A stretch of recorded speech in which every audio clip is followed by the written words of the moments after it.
Hello everyone welcome back to our channel plus three first semester ASC Odia जोटा अच्छी compulsory art science commerce समस्त तर 1 mark selected question discussion करवा all units 2 mark selected question provide कर सारी जो मैंने भी देखी न प्लेलिस्ट चेक करके देखिपार all units long question okay final long question provide कर सारी किसटा आंसर भी प्रोवाइड कर जो मैंने देखी न प्लेलिस्ट चेक कर सबकि तुम pies free notes free PDF दरकार थे टेलीग्राम चैनल जॉइन कर डिस्क्रिप्शन में टेलीग्राम चैनल लिंक प्रोवाइड कर दि जाए ओके चलो देखा क्वेश्चन कौन अच्छी पानी यूनिट वाइज आम 1 मार्क डिस्कशन करवा फर्स्ट कहीदे यूनिट 1 टा जेहेतु दीटा रही रूढ़ी आ गोटे रोचे शब्द से यूनिट 1 टे अधिका क्वेश्चन अच्छी बट यूनिट 2, 3, 4 बहुत कम क्वेश्चन अच्छी ओके 7-8 क्वेश्चन रू बिल्कुल भी अधिका नहीं बुझेगा।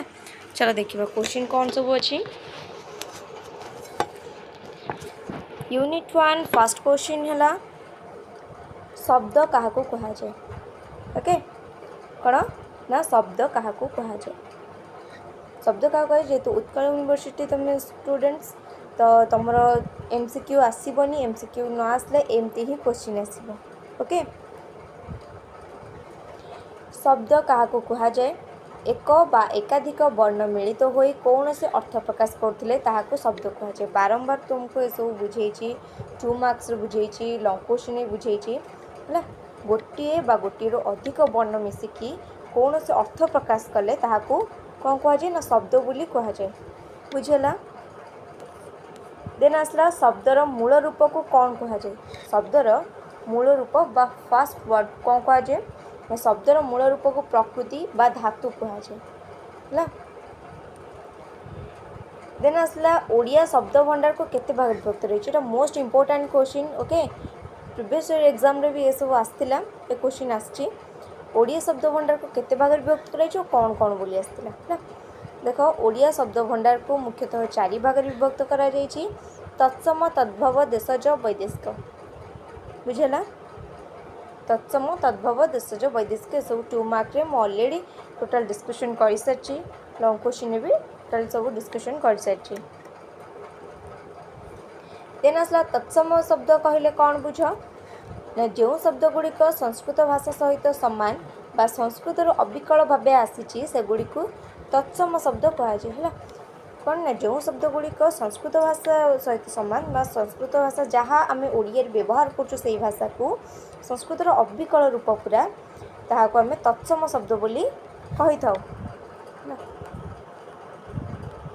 तो देखा शुद्ध और अशुद्ध शब्द यहाँ हूँ प्रायतः ये क्वेश्चन आस 1 मार्क रे शुद्ध और अशुद्ध ओके ये गुड़ाक ही तुम बेसी मार्क उठे पार इजी जोड़ा माने मोस्ट प्रोबेबल क्वेश्चन गुड़ाक मोस्ट प्रोबेबल वर्ड गुड़ाक तुम आनी देखो कौ क्वेश्चन बारंबार भूल हुए से सब मुझे सारी ओके चलो देखा फर्स्ट अच्छे अनुसूया भल से देख भल से आपको पढ़ी की जाओ कौन भूल रोचे कौन ठीक हम ओके देख अशुद्ध शब्द है अनुसूया किंतु शुद्ध शब्द कौन हम ना अनसूया बुझेगा।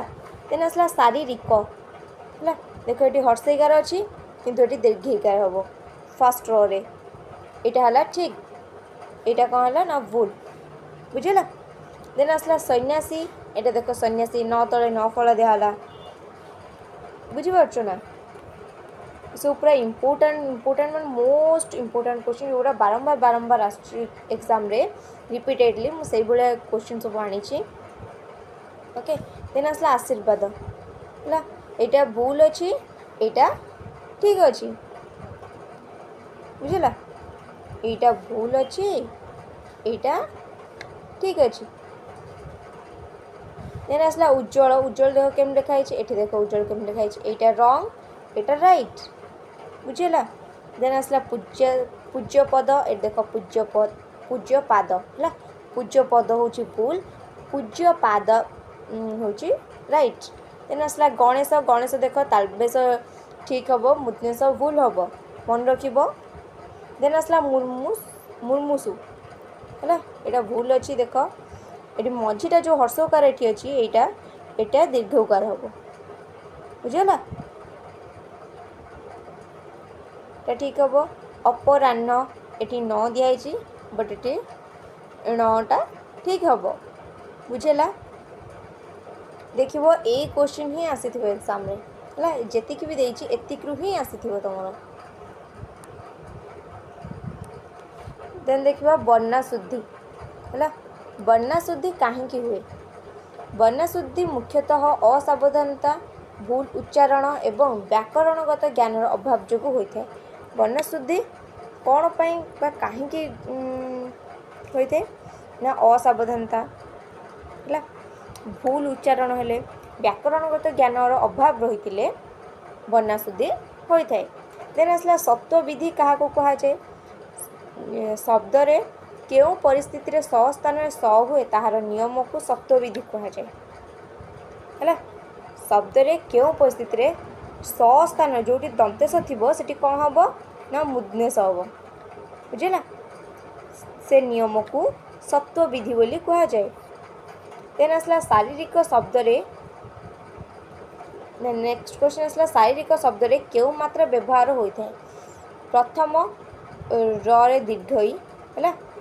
प्रथम रे दीर्घई द्वितीय रे हर्षई व्यवहार होता है।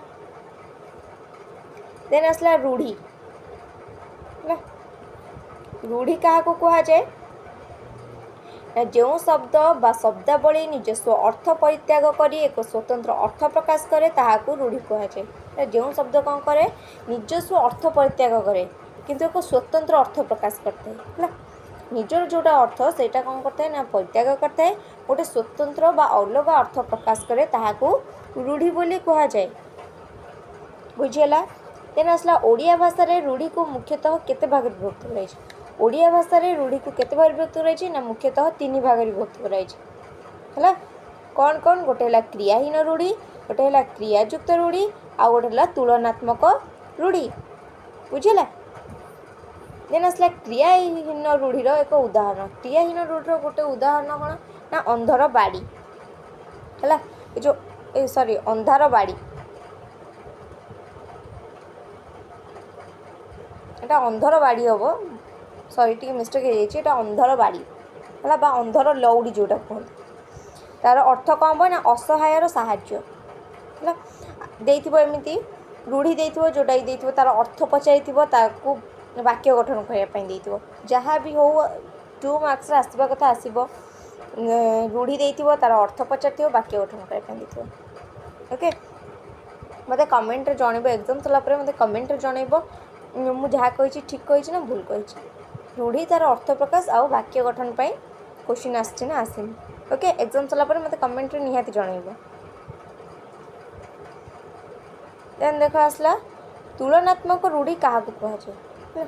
हम जो रूढ़ी पढ़ले 3 प्रकार गोटे क्रियाहीन गोटे क्रियायुक्त आ गोटे है तुलनात्मक। तुलनात्मक रूढ़ी क्या कह जाए ना जो रूढ़ी रे कौन सी वस्तु बा व्यक्ति सहित तुलना करा जाय थाए उपमा बा परी शब्द व्यवहार होता है। जो रूढ़ी रे कौन हुए ना कौन सी वस्तु बा व्यक्ति सहित तुलना होता है ताको तुलनात्मक रूढ़ी कह जाए। तुलना माने बुझीपारछ गोटे वस्तु सहित बा गोटे लोक सहित अन्य जन को तुलना करवा पातर अंतर करवा जोटा कह जाए है ताको तुलनात्मक रूढ़ी बोली कह जाए। देख पूरा रूढ़ी पाई अर्थ जोरा अर्थ आ तार वाक्य गठन मोस्ट इम्पोर्टेंट। एथर तुम बहुत बढ़िया मार्क उठे पार बहुत इजी एगुरा पढ़ापी आउ कि पढ़ न पढ़ जब बस एति तुम पढ़ीदेव रूढ़ी आउ जो रही शुद्ध अशुद्ध से सब जब पढ़ीदेव ना तुम बहुत बढ़िया मार्क रोके 1 मार्क 2 मार्क तुम आराम से तुम 1 मार्क 2 मार्क पास कर लॉन्ग क्वेश्चन तुम न लिखले भी चलो ओके। लॉन्ग क्वेश्चन तो लिख जो मैंने पढ़ीच निहाती भाव लिख है जो मैंने पढ़ुन से कथा कहूँ तुम बस 1 मार्क 2 मार्क जब कंप्लीट कर 1 मार्क 2 मार्क प्रॉपर मार्क मिले कहीं मार्क गोटे काटे तुम जी क्वेश्चन देती तार जो ठीक आंसरटा लिखल ना तुम कहीं भी मार्क काटबेनि 1 मार्क तुम क्वेश्चन अच्छे मैंने तुम 1 मार्क आंसर पाइबा बाध्य 2 मार्क अच्छे मैंने तुम 2 मार्क जो आंसर लिखो तो 2 मार्क तुम पाइबा बाध्य किंतु लॉन्ग क्वेश्चन 5 मार्क 8 मार्क रे मार्क हुए तो काटिदेवे 5 मार्क रू धर 6 देदेवे कि 5 रू 4 देदेवे एमती करें कि 1 मार्क 2 मार्क रे काटिपारे ना तो मुझे कहूँ रिक्वेस्ट करुँची 1 मार्क 2 मार्क बिल्कुल कहीं भी छाड़बनी जहाँ भी आसब 2 मार्क जहाँ भी आसब ता रिलेटेड किसी भी हो किंतु 2 मार्क तुम लिखब है 1 मार्क बहुत बड़ा मार्क आसब 1 मार्क 2 मार्क बिल्कुल छाड़बनी बुझल। चलो देखा कौन कौन सब रूढ़ी रही मोस्ट इम्पोर्टाट रूढ़ी है देख अत्यंत गुरुत्वपूर्ण। ओके देख अकाल पुष्पांड आर अर्थ कौन ना अपारग बा अयोग्य आराम से तुम वाक्य गठन कर आसब तुमको। देन आसला अरण्य रोदन अर्थ कौन ना वृथा। देन आसला आखि देखाइबा बा डराइबा आर भी तुम आराम से वाक्य गठन कर। देन आसला ऊपर ठाउरिया है आर अर्थ कौन ना गभीरता नथिबा। +3 पाठ पढ़नी आराम से वाक्य गठन कर से बास खाली कौन ना अर्थ गुड़ाक तुमको बुझेली आउ इम्पोर्टाट गुड़ा प्रोवाइड कली है तुम वाक्य गठन कर वाक्य गठन लिखली ना तो वाक्य गठन कर तुमको दे था बुझला। देन आसला कपाल फाटिबा तार अर्थ कौन ना सर्वनाश हेबा। देन आसला कुंभीर कांदणा छलनापूर्ण। गोबर गणेश जोटा निर्बोध बा मूर्ख बुझला जहाँ पाखे ज्ञान न थाए अज्ञान सीए बुझला ना नहीं। तेना आम देखा यूनिट 2 रे कौन कौन अच्छी फर्स्ट क्वेश्चन आसला गठन रीति दृष्टि वाक्य केते प्रकार गठन रीति दृष्टि वाक्य केते प्रकार ना 4 प्रकार कौन कौन ना सरल वाक्य यौगिक वाक्य जटिल वाक्य और मिश्र वाक्य बुझेला। देन आसला सरल वाक्य क्या कहा जाए सरल वाक्य कौन जो वाक्य गोटे मात्र समापिका क्रिया थाए ताकू सरल वाक्य कहुए बहुत इजी मन रखा जो वाक्य गोटे मात्र समापिका क्रिया थाए ताकू सरल वाक्य कहुए बास गोटे लाइन रे आंसर आ किसी भी दरकार नहीं।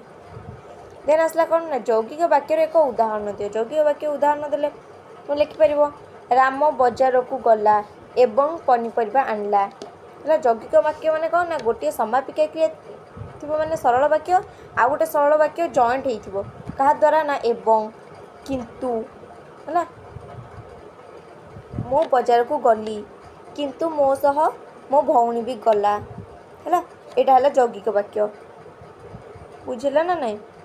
किंतु एवं ओ एसबू लगे कि वाक्य गठन कले ताकू यौगिक वाक्य कहुए एसबू लगी वाक्य को यौगिक वाक्य बोली कहुए।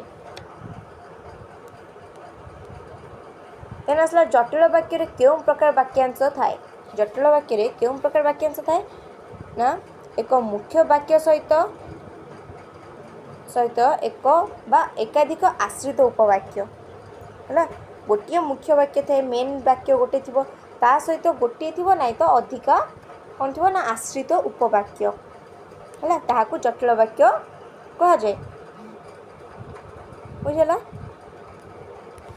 देन आसला मिश्र वाक्य कहले कौन बुझ ना जेकोसी प्रकार वाक्य समन्वित रूप को मिश्र वाक्य कहुए जेकोसी प्रकार वाक्य जटिल हो यौगिक हो सॉरी जटिल हाँ जटिल वाक्य हो यौगिक वाक्य हो सरल वाक्य हो ये जो 3टा वाक्य रहा ये 3टा वाक्यर समन्वित रूप को मिश्र वाक्य बोली कहुए है गोटे जिनस 2 4 6 तमें आप सब मिसेले तो कौन कह मिश्र कह ना नहीं तुम कहब आडिशन कर क्या 2 प्लस देन आसला 4 मुझे कौन कह टिके रुह आसला 2 प्लस 4 प्लस 6 है आपको मुझे कौन कह मिसाओ मिसाओ माने कौन तुम मिसेब मिश्रण कर बुझेगा सेमती 3टा जेहेतु रहा गोटे है सरल वाक्य यौगिक वाक्य जटिल वाक्य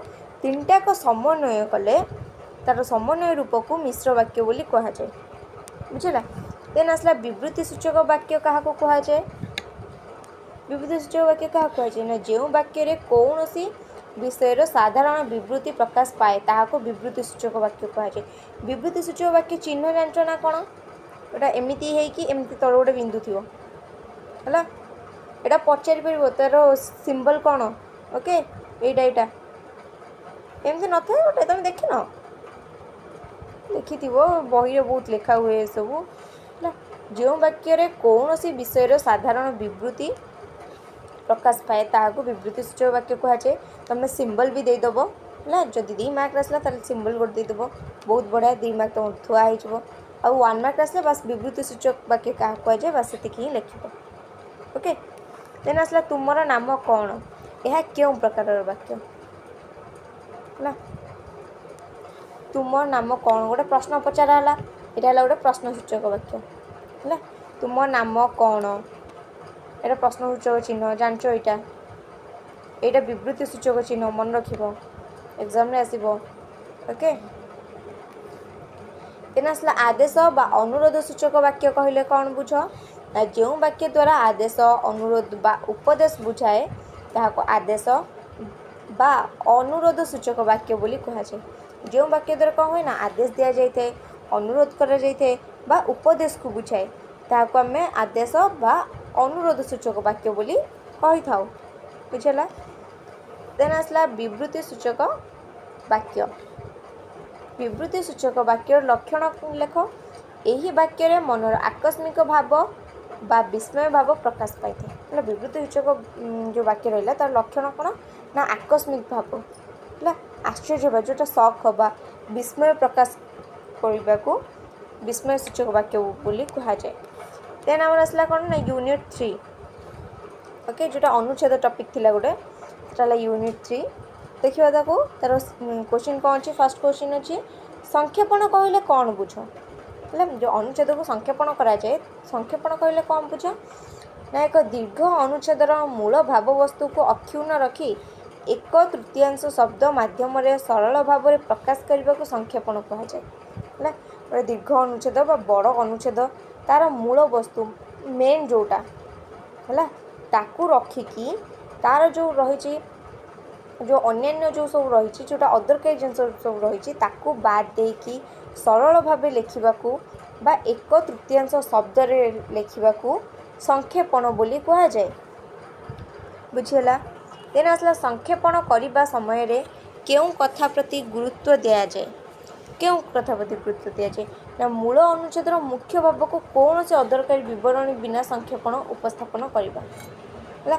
मूल अनुच्छेद जो रही तार मुख्य भाव को रखा आ जो अदरकारी जो रहा ताकू बाद दबा बुझला। देन आसला संक्षेपण एक प्रधान लक्षण। संक्षेपण प्रधान लक्षण कौन ना भाषार स्पष्टता सावलीलता एवं मूल लेखार 1/3 है 1/3 भाग होगा आवश्यक बुझला। देन आसला शीर्षक किपरि हेबा उचित गोटे शीर्षक माने अनुच्छेद अच्छी तार शीर्षक गोटे ना दबाकू माने केमी तार हेबा उचित शीर्षक स्वल्प शब्द विशिष्ट हेबा उचित आकर्षणीय हेबा उचित एवं संपूर्ण अनुच्छेदर मूल भाव को सूचाउथिबा आवश्यक। एमिति गोटे ना हेइथिबो जोटा कि टोटाल अनुच्छेदर जो भाव रही ताकू प्रकाश करथिबो कम शब्द व्यवहार होइतो हला आ आकर्षणीय होइतो बुझला। देन आसला शीर्षक देन आसला कौन ना शीर्षक निर्धारण केउठारु करा जाए अनुच्छेदटी को पढ़िबा परे तार केंद्रीय चरित्र व मुख्य विषय वस्तु को आधार कर शीर्षक चयन करा जाए। अनुच्छेद जो थाए ताको भल भाव पढ़िबा परे तार जो मुख्य बा शीर्षक जो रहिला मुख्य विषय वस्तु बा मेन पॉइंट जो रहिला ता आधार रे शीर्षक चयन करा जाय थाए। देन आसला अनुच्छेद प्रश्न उत्तर लिखिबा बेले कौन प्रति ध्यान देबा उचित है जितेबाला कौन हम ना अनुच्छेद प्रश्नर उत्तर है अनुच्छेद देले प्रश्न उत्तर दिए से प्रश्नर उत्तर लिखे बेले कौ प्रति ध्यान देवा आवश्यक ना केवल अनुच्छेद थिबा तथ्य उपर आधार रे एवं सरल भाषा रे हेबा उचित उत्तर कौन ना अनुच्छेदर तथ्य थिबो ता धरे है अनुच्छेद सहित तार किसी संपर्क थिबो जो उत्तर लिखुच सेटा कौन ना निज भाषा रे बा सरल भाषा रे हेतिबा उचित। आसला अवबोध परीक्षण मुख्य उद्देश्य कौन अवबोध परीक्षण जड़े शिक्षार्थीर विषय वस्तु को बुझिबार क्षमता एवं भाषागत ज्ञानर परीक्षा करबा जड़े शिक्षार्थी विषय वस्तु जो रही से विषय वस्तु को बुझिबार क्षमता एवं भाषागत ज्ञानर परीक्षा को अवबोध परीक्षण उद्देश्य।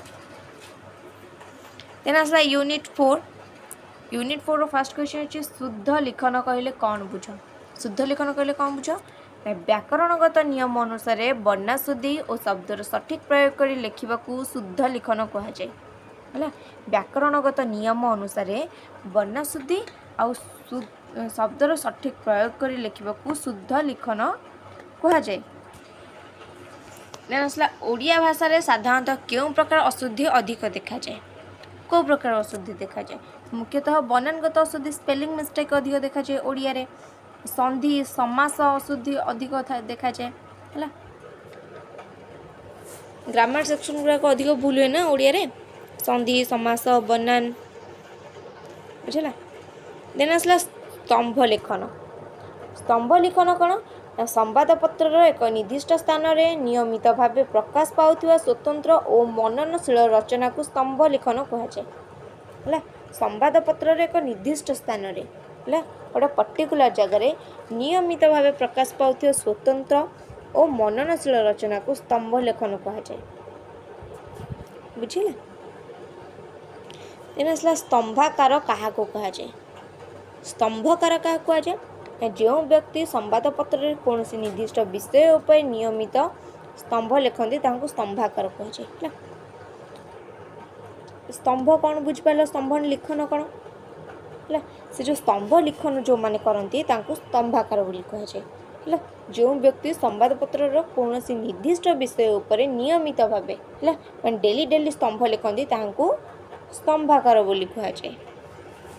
देन आसला फीचर मुख्य लक्षण कौन फीचर मुख्य लक्षण कौन ना एक तथ्यभित्तिक रचना फीचर हूँ कौन गोटे तथ्यभित्तिक रचना जहाँ पाठकों को शिक्षा देवा सहित मनोरंजन प्रदान करता है तार मुख्य लक्ष्य कौन ना माने पाठक जे फीचर पढ़े तांको एंटरटेनमेंट करवा बा मनोरंजन करवा तथ्यभित्तिक को सूचना प्रदान करवा बुझला। देन आसला संवाद और फीचर मध्य पार्थक्य संवाद और फीचर मध्य कौन पार्थक्य रही है संवाद केवल सांप्रतिक घटना पर आधारित होता बेले फीचर रे लेखकर सृजनशील अनुभूति रही है संवाद रे कौन हुए ना केवल सांप्रतिक घटना सब लिखा जाए सामाजिक घटना उपर आधारित थाए कि फीचर कौन है ना लेखकर सृजनशील लेखकर सृजनशील अनुभूति रही है। देन आसला पत्र लिखन एक अंग कौन मुख्य अंग कौन पत्र लिखन ना प्राप्तकर्ता नाम और ठिकाना पत्र लिखन एक मुख्य अंग बुझेला प्राप्तकर्ता नाम और ठिकाना पत्र लिखन गोटे मुख्य अंग। देन आसला संवादकों को पत्र क्यों श्रेणी पत्र अंतर्भुक्त संवादकों पत्र क्यों श्रेणी पत्र अंतर्भुक्त यह गोटे आनुष्ठानिक बा व्यावसायिक पत्र है।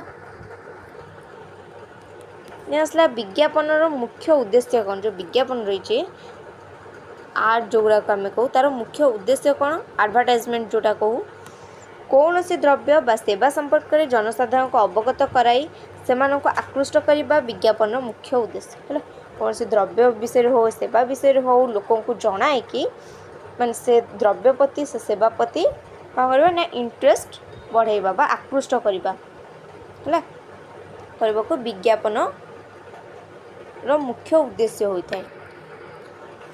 देन आसला विज्ञापन प्रस्तुति समय क्यों दिग प्रति गुरुत्व दि जाए क्यों दिग प्रति ना भाषार स्पष्टता संक्षिप्तता माने अल्प हो स्पष्ट हो आकर्षणीय चित्र है एमती लोक इंटरेस्ट हे से आड प्रति बा से प्रोडक्ट प्रति से कौन है आकर्षणीय चित्र व्यवहार कर स्लोगान प्रति गुरुत्व दि जाए बुझेला। दैट्स लास्ट क्वेश्चन आरो जदि तुमको पीडीएफ दरकार ताल टेलीग्राम चैनल रे जॉइन कर डिस्क्रिप्शन में टेलीग्राम चैनल लिंक प्रोवाइड कर दिया जाइए ओके तुम आराम से जॉइन कर पारिबो और लाइक कमेंट शेयर करो सब्सक्राइब करने को बिल्कुल भी भूलियोनी ओके।